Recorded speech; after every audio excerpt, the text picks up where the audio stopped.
Hi, this is Team 1 here talking about Unit 5. I am Rowan Bigham. I'm Kiara Dill. And I'm Tanita Touchstone. Excellent.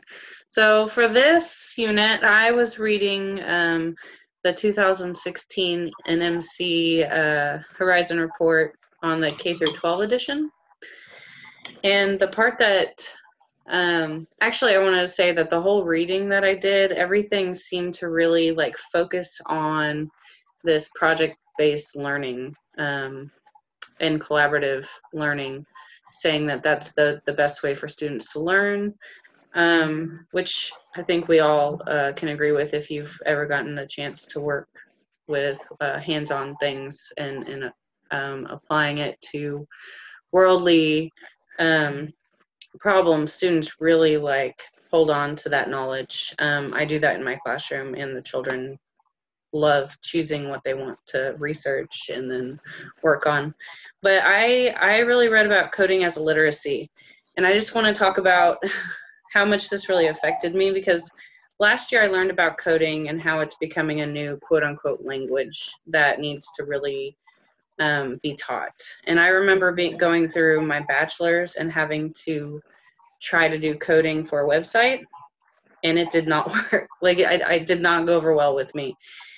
And I've been told that you need to start earlier and earlier. And so they have all these wonderful free ways to start integrating coding into curriculum for kinder and up. And I actually took one of the things that they talked about, one of the websites, and put my son on it. He's 5.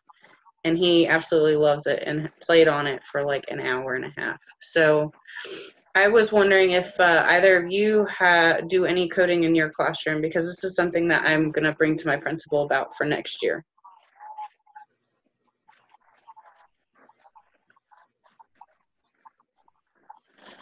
Well, I haven't for my classroom, and I want to kind of go off, piggyback on what you said with PBL for project-based learning, because my article that I read was students as creators, and it says that a recent study of third graders, which I have third graders in my classroom, at an elementary school in Arkansas, found that student-led lessons planning was a successful tool for promoting creativity and engagement. And my kids love to do anything that's basically on their own. They love, as long as they're doing it by themselves and with other peers, they love to do a PBL.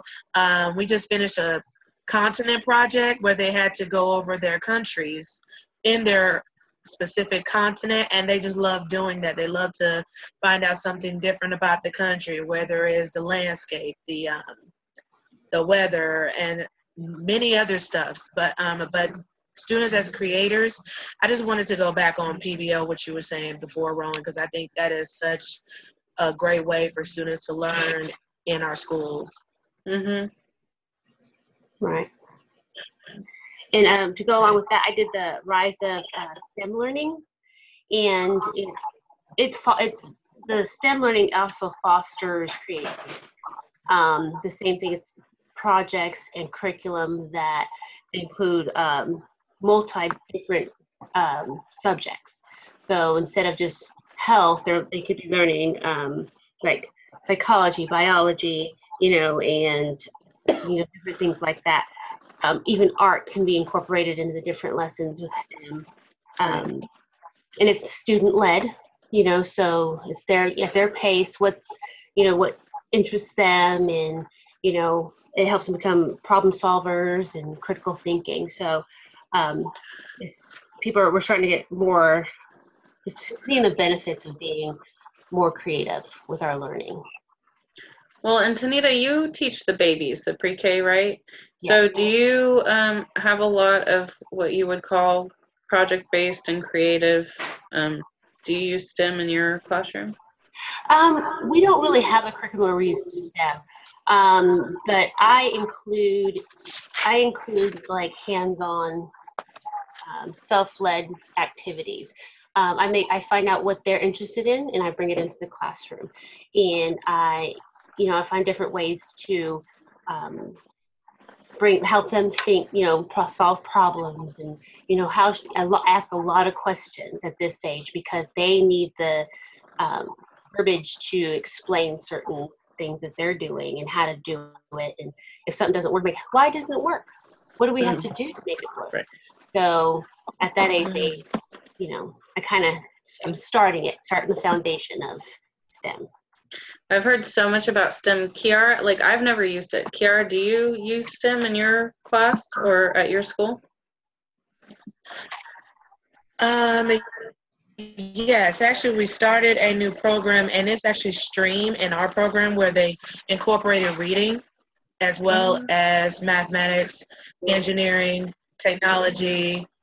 And so they actually started a program at our school for that, and another teacher actually teaches that. But what we like to do is incorporate not only technology, but to make sure that what Tania said before, is that these students are leading their own education. And I think that's what's so great about when we incorporate instructional technology inside of our classrooms, or even outside of our classrooms. That's very true. Okay, well, I guess that's it for our video. We'd love to hear your feedback. And Kiara, I want you to tell me more about this stream. So y'all have a good one. Bye.